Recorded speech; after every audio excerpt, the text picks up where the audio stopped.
7க்கு பயங்கர பவர் எப்பயுமே. உலகத்துல நீங்க பார்த்தீங்கன்னா, இந்த பிரபஞ்சத்திலேயே 7க்கு பயங்கர power. Number 7 is the greatest number என்னை பொறுத்தவரையில. 5 அத விட அது ஒரு மாரி. 5 வந்து ஒரு டைப். அது ஒண்ணும் நியூமராலஜின்னு சொல்ல மாட்டோம் நம்ம. அது வந்து ஆக்சுவலி சவுண்டாலஜி. பட் அது நியூமராலஜின்னு சொல்லி நம்ம மக்கள் போட்டு குழப்புறாங்க. But that is science.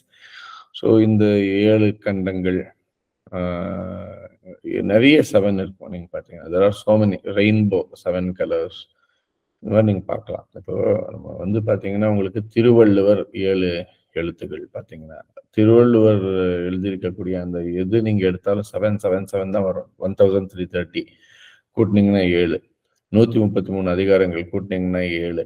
அது எல்லாமே அப்படிதான் இருக்கும். நீங்க வந்து பார்க்கலாம். So it has a very great influence on life.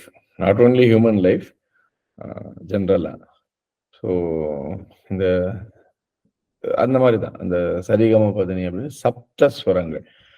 அதேபோல ஈவன் கல்யாணத்துல கூட பார்த்தீங்கன்னா, அந்த திருமணம் நடக்கும்போது வந்து ஒரு ஒரு 7 ஸ்டெப்ஸ் வந்து கணவன் மனைவிய கூட்டு போறதுன்ற சடங்கு கூட இருக்கு. 7 ஸ்டெப்ஸ்க்கும் ஒவ்வொரு அர்த்தம். அது மாரி 7 is a very important number in life.